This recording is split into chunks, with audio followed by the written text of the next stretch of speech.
araw sa inyong lahat. Ako si Kim, ang inyong podcast host para sa araw na ito. At ako naman po si Sofia, ang mga kasama ni Ate Kim sa paghahanap ng sagot ukol sa mga katanungan na kapaloob sa akademiko. At kami ang Basa Tayo. Welcome sa ating episode kung saan pag-uusapan natin ang isang bagay na mahirap pagtuunan ng pansin pero sobrang importante, ang panuring pagbasa. Ngunit hindi kami makapagpanayam ngayon sapagkat kami ay nahawa ng trangkaso. Sa kasamaang palad, tama po ang sinabi ni Ate Kim. Kaya mag-iingat po tayo mga bata. Kaya naman nagtawag kami ng karagdagang tauhan ng mga estudyante galing sa Emilio Aguinaldo College, Cavite Campus. Rain at Daniela, handa na ba kayo? Magandang hapon! Ako si Rain. Ako ang backup nyo sa episode na ito. Sobrang tuwa ko talaga na pinili ang EAC upang makapanayam sa podcast ni Ate Kim. Halina at kilalanin natin ang mga makakalahok sa ating episode na ito. Unahin natin ang pangkat nila Heza. Magandang umaga po!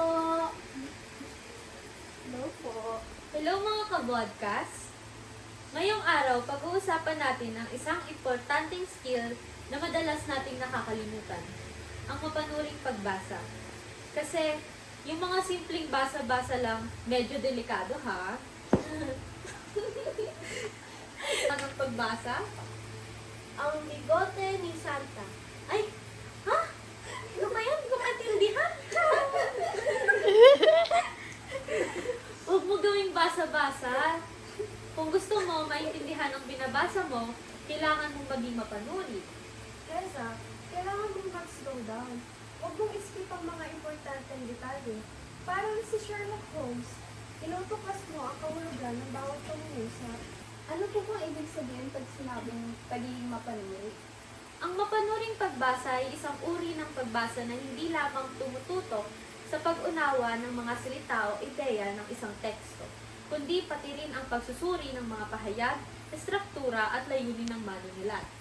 Sa mapanuring pagbasa, kinikilala ng mambabasa ang mga kasinungalingan, pagkukulang o bias ng mga impormasyon, at hinahanap ang mga patunay na sumusuporta o sumasalungat sa argumento ng teksto.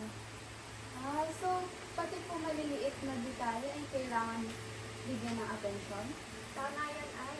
Ang maliliit na detalye ay nararapat din na bigyan ng atensyon dahil madalas sila pa ay may mahalagang kahulugan o isinisimbolo. Exactly, Isle. Ang mapanuring pagbasa means you're questioning and analyzing what you are reading. Hindi lahat ng salita o ideya ay agad na makikita o maiintindihan sa isang tingin lamang. So hindi pala ako basta-basta magtitiwala sa lahat ng aking mga binabasa. Kailangan ko rin magtanong kung tama ba ito at kung paano ko gagamitin. Oo, kasi baka nagtatago sa pagitan ng mga pahina ang mga hidden gems na kailangan mo.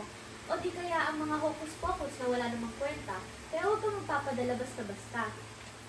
Okay. So dapat habang binabasa ko, dapat ko tanongin kung anong ibig sabihin ng bawat ideya at kung paano ko ito maggamit sa buhay ko. Tama. Maraming salamat po sa inyo. Dahil sa inyo, natutunan namin yung mga hindi namin alam noon. Walang anuman. Masaya kaming makatulong para sa inyo.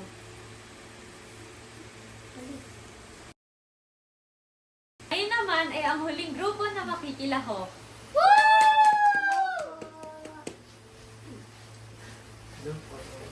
Magandang umaga rin sa inyo. Sa segment na ito ay susubukan natin ang kanilang skimming. Meron ba kayong ideya tungkol dito?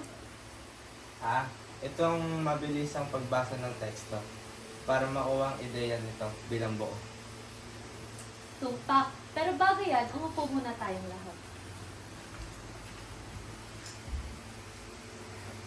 Tama ang sinabi mo, Rodel. Kaya nga, ang bawat isa sa inyo ay binigyan namin ng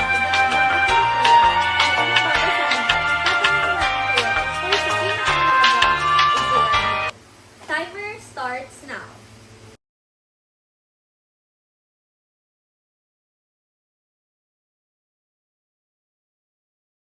Tapos na ang oras. Simulan natin kay Joanna ang pagbibigay ng buod. Ang nakuha kong kwento ay ang langgam at itaklo. Sila ay dalawang hayop. Ang nanggaming nakahanda para sa sakuna, habang ang tipaklong naman ay parang nagpapabaya or walang pake. Ang ideya nito ay dapat maging masinop paminsan-minsan dahil meron talagang sitwasyong kailangan natin maging seryoso. Ang susunod naman ay ang kay Ken. Ang nakuha ko naman ay ang uhaw na uwak. May uwak na nauuhaw at nakakita ito ng garapon na kalahating puno. Balak niya itong inumin ngunit di maabot ng kanyang tuka. Kaya gumamit siya ng mga bato para tumaas yung tubig. Gumamit siya ng diskarte at sa huli nakainom siya ng tubig. Tama ka dyan. Ito na ang susunod, Redel. Ang niskim kong aklat ay ang unggoy at sakdo. Tungkol ito sa magkaibigan hayop na si unggoy ay makulit at si pagong ay mabagal. Isang araw, di tumupad ang unggoy sa usapan nila ni Pagong. Kaya naman ay nag-away sila. Ipinapahayag dito na huwag maging mapagsamantala at maging mapanuri sa pagpili ng mga nakasalamuha. Wow! At dahil tama kayo lahat, may premyo kayo kay Ate Kim. Napakagaling! At dyan na nagtatapos ang ating segment. Maraming salamat! Back to you, Ate Kim! Ayan, makikita talaga natin na ang mga estudyante sa EAC ay sadyang masikap sa pag-aaral. Paalam mga bata, huwag kakalimutan na edukasyon ang susi sa kinabukasan.